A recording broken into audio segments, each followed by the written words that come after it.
Can love really change a criminal? Meet Jimmy Valentine, a slick safecracker who's ready to leave his shady past behind for the girl of his dreams. But when a kid gets trapped in a safe, will Jimmy risk it all to save her, or get caught for good? Stick around to find out in this heartfelt love story. In the prison shoe shop, Jimmy Valentine stitched shoes with steady hands.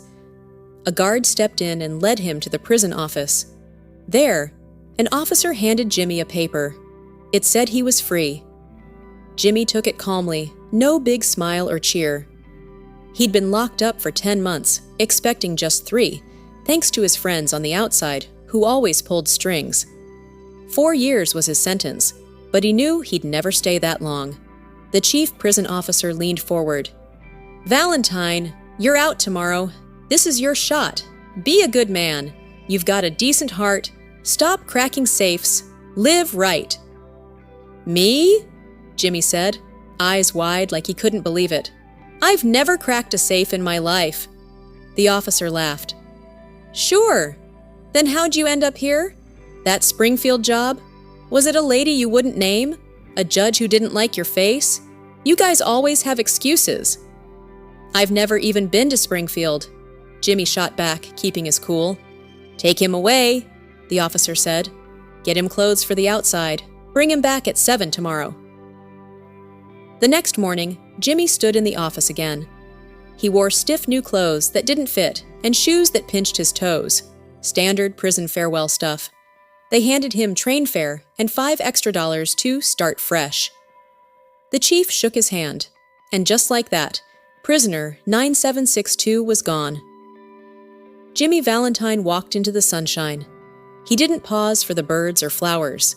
Instead, he marched to a restaurant, craving real food. Freedom on a plate. After a hearty meal, he headed to the train station, tossed some coins to a blind man sitting there, and hopped on a train. 3 hours later, he stepped off in a small town and walked to Mike Dolan's restaurant. Mike was alone behind the counter. "Sorry it took so long, Jimmy," he said, gripping his hand. "That Springfield mess held us up." "I'm fine," Jimmy replied. "My room still open?" Upstairs, the room was untouched, like he'd never left. A torn scrap of a cop's coat lay on the floor from the fight that got him caught. Jimmy slid the bed aside, found a hidden door in the wall, and pulled out a dusty bag. Inside were his tools, shiny, perfect, made just for cracking safes. He'd designed them himself, and they cost him plenty. He smiled, brushing off the dust. Half an hour later, Jimmy came downstairs in sharp clothes, bag in hand. Mike grinned. "Got a job lined up?" "Me?" Jimmy said, acting offended. "I'm with the New York famous bread and cake makers now. Best bread around." Mike chuckled, and they shared a drink. Milk for Jimmy, always milk. A week later, a safe in Richmond got hit. $800 gone. 2 weeks after, Logan Sport lost $1,500 from a fancy new safe. Then Jefferson City, $5,000. Word spread fast, and Ben Price, a sharp detective, took the case. He checked the scenes and nodded to himself. "Jimmy's back. Clean cuts, quick work. His tools are one of a kind. I'll get him this time." Meanwhile, Jimmy rolled into Elmore one afternoon, bag in tow, looking young and sharp. As he passed the bank, a young woman crossed his path. Annabelle Adams. Their eyes locked, and Jimmy froze. She walked inside, cheeks pink, and he was hooked. He asked a boy nearby, "Who's she?" "Annabelle Adams," the boy said. "Her dad runs the bank." Jimmy checked into the hotel as Ralph D. Spencer, saying he wanted to start a business. The clerk mentioned Elmore needed a shoe shop and called it a friendly town. Jimmy hauled his heavy bag upstairs himself. No one else was touching it. He stayed, opened that shoe shop, and it took off. He made friends, met Annabelle again, and fell deeper every day. 2 weeks from their wedding, her dad liked him, her family welcomed him. Jimmy wrote an old pal, asking to meet so he could ditch his tools. He was done, for her, but Ben Price slipped into Elmore, watching quietly. He saw Jimmy pass by and muttered, "Marrying the banker's daughter, huh, Jimmy?" "We'll see." The next morning, Jimmy joined Annabelle's family at their house. He was off to the city for wedding clothes and a gift for her, his first trip out since going straight. They all headed to the bank together.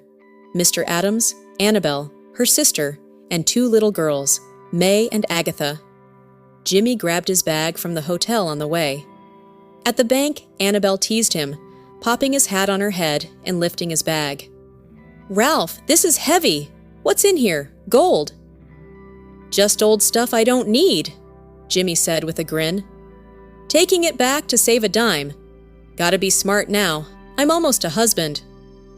Mr. Adams showed off the new safe, big, shiny, with a clock-locked door. Jimmy nodded, acting clueless. Then trouble hit.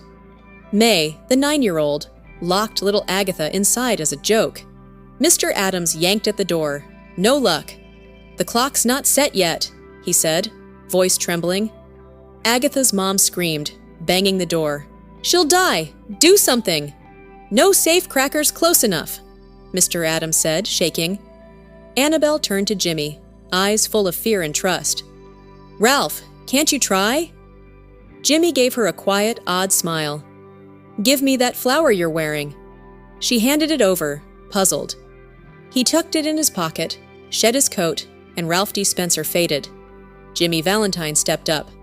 "Step back," he said firmly, opening his bag. He spread out his tools, gleaming and strange, and went to work.